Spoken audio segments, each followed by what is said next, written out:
Assalamu alaikum to all of you. I am Dr. Hadis Shagir. Some of my friends asked me to record my lecture in Urdu. तो चलें अपने lecture की तरफ चलते हैं। तो पिछले लेक्चर में हमने पढ़ा था regulation of the gene expression. इस लेक्चर में हम पढ़ेंगे लैक ऑपिरोन, जो कि बहुत ही इम्पोर्टेंट टॉपिक है। लैक ऑपिरोन के बारे में डिस्कस करने से पहले मैं आपको बता दूं कि ऑपिरोन क्या होता है। ऑपिरोन को फर्स्टली जो है ना डिस्कवर्ड किया था जैकब एंड मोनोड ने। तो इसकी डेफिनेशन में अगर आपको बताऊं, पहले मैं आपको इसका स्ट्रक्चर बताता हूं, उसके बाद आपको डेफिनेशन इसकी समझाऊंगा।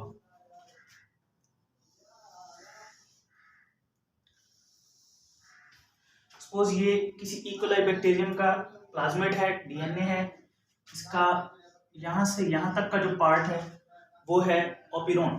ठीक है, अगर मैं इसको यहाँ से काटूं और बड़ा करके यहाँ पर ड्रा करूं तो कुछ इस तरह से दिखेगा।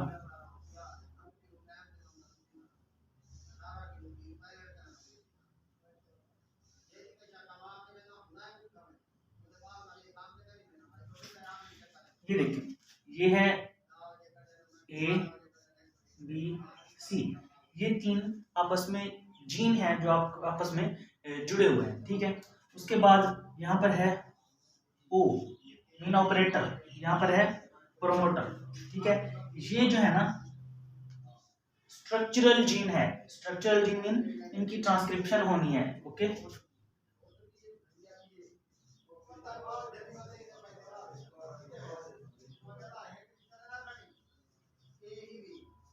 ठीक है, ये स्ट्रक्चरल जीन है।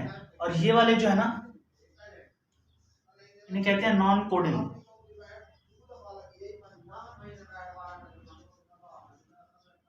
इन्हें नॉन कोडिंग क्यों कहा जाता है?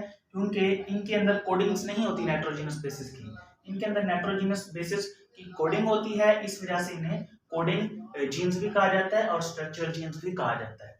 ये जो है ना, इसमें ये जीन नहीं है, ये कंट्रोलिंग एलिमेंट्स है। ये तीन जीन हैं और ये कंट्रोलिंग एलिमेंट्स हैं। तो अगर हम इसी को देख करके इसकी डेफिनेशन करेंगे, एक ऑपिरोन है, ऑपिरोन की डेफिनेशन करें तो किस तरह बनेगी? ये देखें, ये ग्रुप ऑफ एडजेसेंट जीन्स है और ये दो कंट्रोलिंग एलिमेंट्स हैं जो कि प्रोमोटर और ऑपरेटर हैं। तो इसकी अगर हम डेफिनेशन करें तो an operon consist of adjacent group of genes and two controlling units that are promoter and operator is known as operon। अब इसकी डेफिनेशन यहाँ से देखें, an operon consists of group of adjacent genes and two controlling elements that are promoter and operator। तो ये होगी definition ऑपिरोन की। ठीक है, अब ऑपिरोन में ये ग्रुप ऑफ जीन्स की तादाद मुख्तलिफ हो सकती है मुख्तलिफ ऑपिरोन में। ठीक है, ट्रिप्टोफैन ऑपिरोन में अलग मतलब के तादाद होगी, और लैक ऑपिरोन में अब हम पढ़ेंगे तो इसके अंदर जो है ना यहाँ पर तीन एडजेसेंट ग्रुप ऑफ जीन्स होते हैं। ठीक है, अब ये तो ऑपिरोन हो गया। अब इस ऑपिरोन को कंट्रोल करने वाला भी तो कुछ चाहिए, मतलब जब ये काम करे इसको कौन बताएगा भाई अब आपने काम करना है, ठीक है, अब आपने काम नहीं करना। तो इस चीज के कंट्रोल करने के लिए भी कुछ होना चाहिए। तो इसके लिए होता है इसके यहाँ पर एक controlling gene, sorry regulatory gene.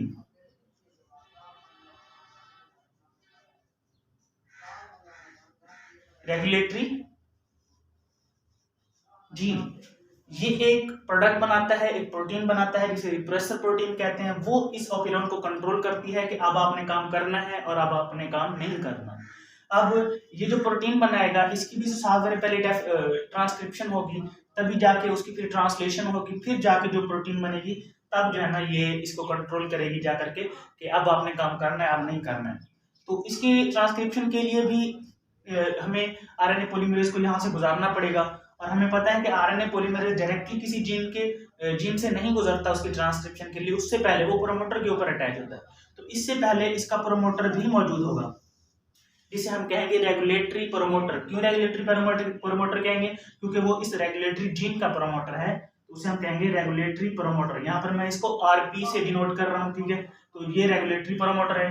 यहाँ पर आगे पहले आरएनए पॉलीमरेज अटैच होगा, उसके बाद ये आगे मूव करना शुरू कर देगा, तो इसकी ट्रांसक्रिप्शन कर देगा। ठीक है, जब इसकी ट्रांसक्रिप्शन करेगा तो मैसेंजर आरएनए बनेगा, मैसेंजर आरएनए की फिर ट्रांसलेशन होगी, उससे फिर जो है ना प्रोटीन बनेगी, और फिर वो प्रोटीन जाकर के इस ऑपिरोन को कंट्रोल करेगी कि आप भाई आपने काम करना है और अब आपने काम नहीं करना। ये तो था इंट्रोडक्शन जस्ट ऑपिरोन के बारे में।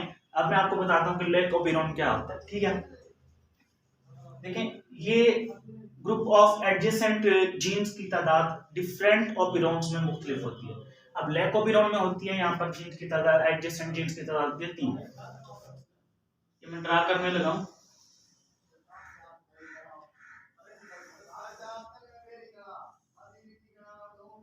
वन, टू, थ्री, ये तीन तो एडजेसेंट ग्रुप ऑफ जीन्स हो गया। इससे पहले क्या होगा? ऑपरेटर। उससे पहले क्या होगा? प्रमोटर। उससे पहले क्या होगा? Regulatory gene. उससे पहले क्या होगा? Promoter of regulatory gene. ठीक है, ये हो गया आपके पास Z gene, Y gene and A gene. Okay, ये है हमारे पास ऑपरेटर, ये है प्रमोटर, ये है रेगुलेटरी जीन, मैं इसे आर जी से डिनोट कर रहा हूं। ठीक है, और ये है प्रमोटर ऑफ रेगुलेटरी जीन, तो इसे मैं डिनोट कर रहा हूं आरपी से। ठीक हो गया। तो ये एक जो है ना लैक ऑपिरोन का स्ट्रक्चर है। अब मैं इसके बारे में डिस्कस करता हूं कि ये काम कैसे करता है। ठीक है, सबसे पहले ट्रांसक्रिप्शन स्टार्ट होगी यहां से, यहां पर आकर के आरएनए पॉलीमरेज अटैच होगा। ठीक है, अब देखें जब इन तीन जीन्स की ट्रांसक्रिप्शन होगी ना तो इनसे कोई ना कोई प्रोटीन बनेगी। ठीक है, प्रोटीन या कोई एंजाइम बनेगी। ठीक है, अब इससे जो प्रोटीन बनेगी उसका नाम होता है बीटा ग्लैक्टोसाइडेज। सी जीन की इंफॉर्मेशन के मुताबिक जो प्रोटीन बनेगी उसका नाम है बीटा ग्लैक्टोसाइडेज।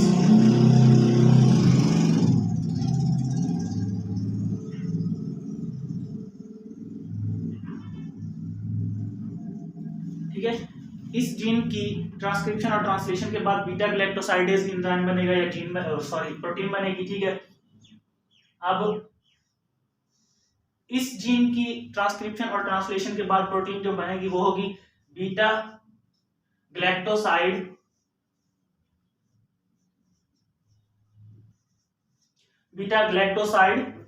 परमिएज। ठीक है, ये प्रोटीन बनेगी। जब इसकी ट्रांसक्रिप्शन और ट्रांसलेशन होगी तो इससे कौन सी प्रोटीन बनेगी? थायो ग्लैक्टोसाइड ट्रांसएसिटाइडेज।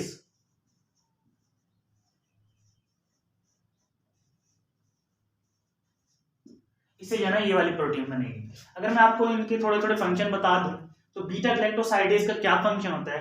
बीटा अब ये लैक ऑपिरोन क्यों है, हमें क्यों इसकी जरूरत पड़ी है?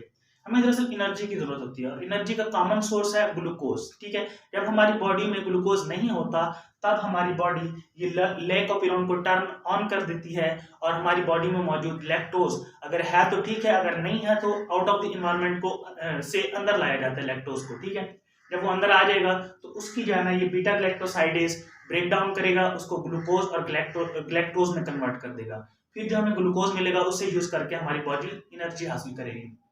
ठीक है, इसका एक फंक्शन तो ये है कि ये लैक्टोज को तोड़ करके ग्लूकोज और ग्लैक्टोज बनाता है। इसका दूसरा फंक्शन ये है कि थोड़े से लैक्टोज को, थोड़ी सी अमाउंट ऑफ लैक्टोज को ये कन्वर्ट करता है एलोलैक्टोज में। ठीक है, एक तो ये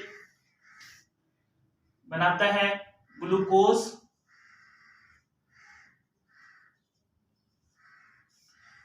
लैक्टोज की तोड़फोड़ करके ये क्या बनाता है? ग्लूकोज और ग्लैक्टोज। ठीक है, और दूसरा इसका फंक्शन क्या है? थोड़ी सी अमाउंट लैक्टोज की जो होती है ना उसको ये कन्वर्ट करता है एलोलैक्टोज में।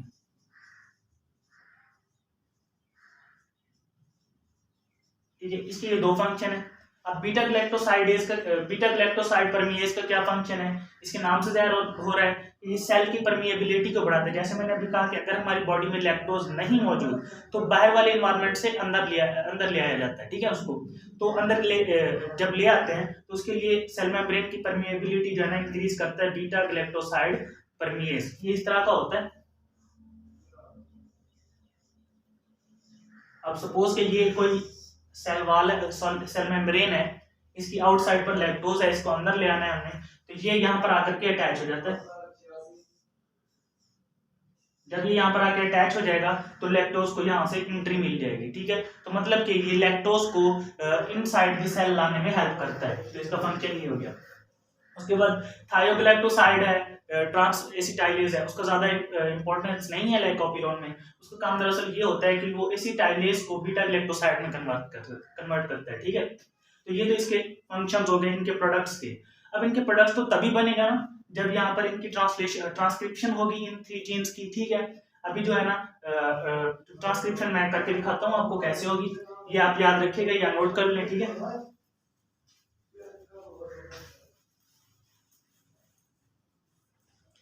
अब देखिए, पहले पहले आरएनए पॉलीमरेज आके अटैच हुआ प्रोमोटर ऑफ रेगुलेटरी जीन पर, ठीक है। अब इसने क्या करना है, आगे मूव करना है। जैसे ही यहाँ से ये मूव करता हुआ प्रोमोटर दूसरे प्रोमोटर तक पहुंचेगा, इस प्रोमोटर तक पहुंचेगा, ठीक है। तो ये इसकी ट्रांसक्रिप्शन कर देगा, रेगुलेटरी जीन की ट्रांसक्रिप्शन करके ये नेक्स्ट प्रोमोटर तक पहुंचेगा, ठीक है। अब जो मैसेंजर आरएनए बनना है, इनकी ट्रांसलेशन से, इनकी ट्रांसक्रिप्शन से इसकी आगे फर्दर ट्रांसलेशन होगी, ठीक है, ट्रांसलेशन होगी। जब इसकी ट्रांसलेशन होगी तो ये बहुत सारे मोनोमर्स ऑफ प्रोटीन बना देगी, प्रोटीन के मोनोमर्स बना देंगे इस तरह बहुत सारे,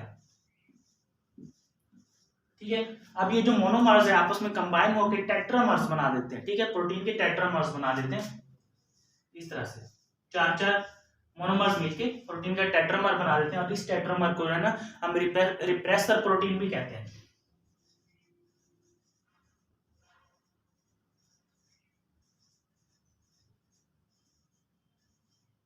रिप्रेसर प्रोटीन भी इसे हम कहते हैं, ठीक है। इस रिप्रेसर प्रोटीन की 2 बाइंडिंग साइट्स होती हैं, एक होती है यहां पर और दूसरी होती है यहां पर। अब जो इसकी ये 2 बाइंडिंग साइट्स हैं, ये एट अ टाइम दोनों एक्टिव नहीं रह सकती, मतलब एक एक्टिव होगी तो दूसरी इनएक्टिव हो जाएगी, अगर पहले वाली एक्टिव है तो दूसरे वाली इनएक्टिव हो जाएगी, ठीक है। मतलब दोनों में से एक एट अ टाइम जस्ट एक ही जो है ना बाइंडिंग साइट एक्टिव रह सकती है, ठीक है। अब ये क्या काम करता है, जैसे इसकी ट्रांसक्रिप्शन हुई, ट्रांसलेशन के बाद ये रिप्रेसर बना, ये आगे मूव करने से पहले ही ये रिप्रेसर जाकर के ऑपरेटर से बाइंड कर जाता है, ठीक है। ये इसकी दूसरी बाइंडिंग साइड है।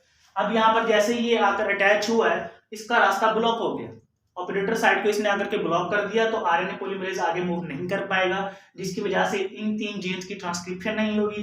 इन 3 जीन्स की ट्रांसक्रिप्शन जब नहीं होगी तो ट्रांसलेशन नहीं होगी, ट्रांसलेशन नहीं होगी तो वो जो 3 प्रोडक्ट्स मैंने बताया आपको वो सिंथेसाइज नहीं होंगे, और अगर वो सिंथेसाइज नहीं होंगे तो एलोलैक्टोज नहीं बनेगा, ठीक है, जो कि बीटा ग्लैक्टोसाइडेज ने बनाया था। जब एलोलैक्टोज नहीं बनेगा तो ये यहाँ से हटेगा कैसे, क्योंकि जब तक वो यहाँ पर, हाँ, एलोलैक्टोज का काम मैंने सॉरी आपको बताना भूल गया, उसका काम होता है ये रिप्रेसर प्रोटीन की जो दूसरी बाइंडिंग साइट है ना, वहां पर जैसे ये आकर अटैच होगा एलोलैक्टोज, तो ये इसकी दूसरी एक्टिव बाइंडिंग साइट है ना वो इनएक्टिव हो जाएगी, क्योंकि मैंने आपको पहले बताया है कि इसकी दोनों बाइंडिंग साइट में से एक ही binding site at a time जो है ना एक्टिव रह सकती है। जब वो एलोलैक्टोज यहाँ पर आकर अटैच होगा इसकी दूसरी बाइंडिंग साइट से, तो पहले ही इसकी बाइंडिंग साइट इनएक्टिव हो जाएगी और ये यहाँ से रिलीज हो जाएगा, ठीक है। तब जो है ना ये आरएनए पॉलीमरेज आगे मूव कर सकते हैं। बट जब तक हमारे पास लैक्टोज नहीं है, सॉरी हमारे पास जो है ना एलोलैक्टोज नहीं है हमारे पास, तब तक ये जो है ना लैकोपिरोन टर्न ऑफ है, क्योंकि काम नहीं हो रहा, ठीक है। अभी टर्न ऑफ कब रखना है कब नहीं रखना, ये हमारी बॉडी के ऊपर डिपेंड करता है, जैसे वो कहेगी। जब जरूरत होगी तो इसे टर्न ऑन कर दिया जाएगा, जब जरूरत नहीं होगी तो इसे टर्न ऑफ कर दिया जाएगा। अब सवाल पैदा ये होता है कि ये टर्न ऑफ तो है, ठीक है, ठीक है, इसकी ट्रांसक्रिप्शन और ट्रांसलेशन के बाद रेगुलेटरी जीन की ये रिप्रेसर प्रोटीन बनी, जिसने ये आकर के ब्लॉक कर दिया इसका रास्ता आरएनए पॉलीमरेज का। अब ऑफ तो है, इसको ऑन कैसे करेंगे, ठीक है।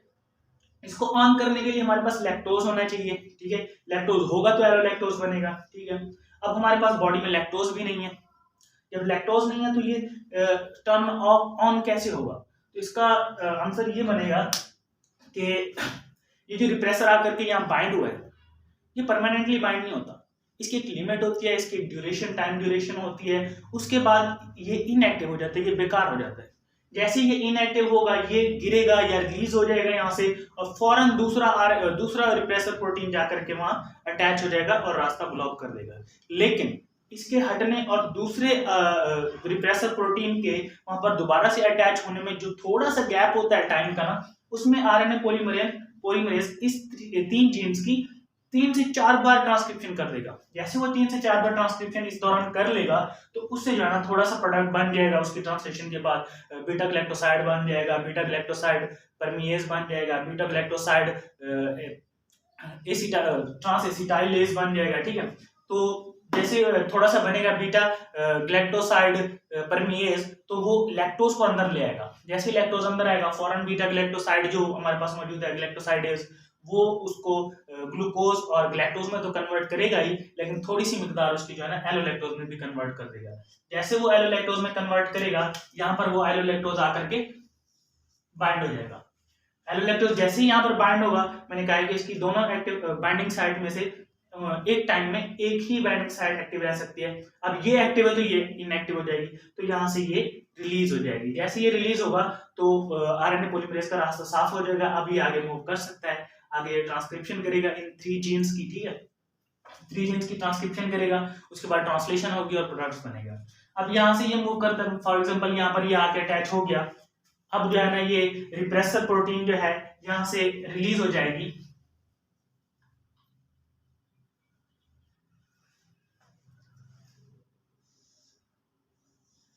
अब रिप्रेसर प्रोटीन यहाँ से रिलीज होगी, अब इसका रास्ता साफ, तो ये आगे मूव कर सकता है। अब ये यहाँ से मूव करते करते जब यहाँ पहुंचेगा,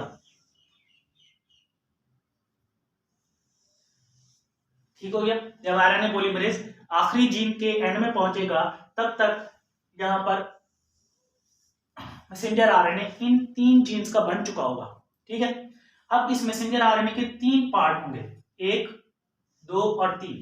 ये 3 पार्ट क्यों है? क्योंकि यहाँ से यहाँ तक की इंफॉर्मेशन जो है ना इसके पास वो जेड जीन की है, जी जीन की। अब यहाँ से यहाँ तक इंफॉर्मेशन इसके पास जो है वो वाई जीन की है, और यहाँ से यहाँ तक इंफॉर्मेशन जो है ना इसके पास ए जीन की है। इस वजह से इसके 3 पार्ट्स हैं, और इसके ट्रांसलेशन के बाद जो प्रोटीन बनेगी वो भी 3 अलग किस्म की प्रोटीन बनेगी, जो मैंने आपको बताया है। एक तो बीटा ग्लैक्टोसाइडेज है, दूसरा जो है ना बीटा ग्लैक्टोसाइड परमीएज है, तीसरा जो है ना थायोग्लैक्टोसाइड ट्रांस एसिटाइलेज है। तो ठीक है, अब देखें एक ही मैसेंजर आरएनए से 3 अलग किस्म की प्रोटीन बन रहे हैं। तो ऐसा मैसेंजर आरएनए जिससे एक से ज्यादा किस्म की प्रोटीन तैयार हो जाए ट्रांसलेशन के बाद, तो इस किस्म के आरएनए को कहते हैं पॉलीसिस्ट्रोनिक मैसेंजर आरएनए।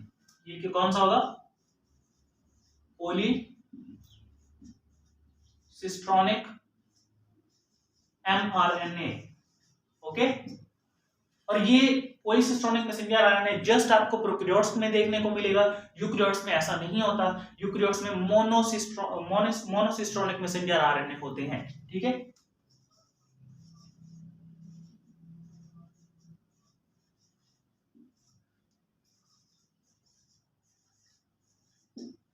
यूकैरियोट्स में मोनोसिस्ट्रोनिक मैसेंजर आरएनए होते हैं, और प्रोकैरियोट्स में पॉलीसिस्ट्रोनिक मैसेंजर आरएनए होते हैं। मोनोसिस्ट्रोनिक से क्या मुराद है? मतलब ऐसा मैसेंजर आरएनए जिसकी ट्रांसलेशन के बाद जस्ट एक ही किस्म की प्रोटीन बने, तो उसे हम कहेंगे मोनोसिस्ट्रोनिक मैसेंजर आरएनए। और ऐसा मैसेंजर आरएनए जिसकी ट्रांसलेशन के बाद एक से ज्यादा किस्म की प्रोटीन्स बन जाए, उसे हम कहेंगे पॉलीसिस्ट्रोनिक मैसेंजर आरएनए। ठीक है, जब तक रिप्रेसर यहाँ पर बाइंड रहेगा ये सिस्टम टर्न ऑफ रहेगा। जैसे ही एलोलैक्टोज बनेगा, थोड़ी सी मतलब कि जैसे रिप्रेसर इनएक्टिव होगा खुद ब खुद, जब इनएक्टिव होता है, ठीक है, एलोलैक्टोज की वजह से नहीं, जब खुद ब खुद इनएक्टिव होता है और दूसरा वहां पर अटैच होता है, इस ड्यूरेशन के दौरान आरएनए पॉलीमरेज 3 से 4 बार इसकी ट्रांसक्रिप्शन कर देगा। उससे जो प्रोडक्ट्स बनेंगे 3, ठीक है, वो एलोलैक्टोज बनाएंगे, और एलोलैक्टोज आके अगली रिप्रेसर प्रोटीन को वहां से रिमूव कर देगा, और ये सिस्टम टर्न ऑन हो जाएगा। तो ये सारा आपका लेक्चर था लैकोपिरोन के बारे में। होप कि आपको ये मेरा लेक्चर समझ आया होगा। इसमें कुछ पॉइंट्स हैं जो कि आपको मेमोराइज करने होंगे सीक्वेंसली। ठीक है, जैसा कि ओपिरोन क्या होता है, ओपिरोन का स्ट्रक्चर कैसे होता है, जनरल एग्जांपल दें। ठीक है, उसके बाद लैकोपिरोन के बारे में बात करें तो लैकोपिरोन का स्ट्रक्चर आपको याद रखना होगा। ठीक है, किस तरह उसकी सीक्वेंस है। ठीक है, उसके बाद आपको ये भी मेमोराइज करना होगा कि लैकोपिरोन कब टर्न ऑफ होता है, क्यों होता है और कैसे होता है। और ये भी आपको याद रखना होगा कि लैकोपिरोन कब टर्न ऑन होता है, क्यों होता है और कैसे होता है। ये मैंने सारा आपको प्रोसेस बता दिया। ठीक है, आई होप आपको ये मेरा लेक्चर समझ आ गया होगा। और अगर आपको समझ आया है, आपको मेरा लेक्चर अच्छा लगा हो, तो काइंडली मेरी वीडियो को शेयर करें, लाइक करें और मेरे चैनल को सब्सक्राइब कर दें। शुक्रिया।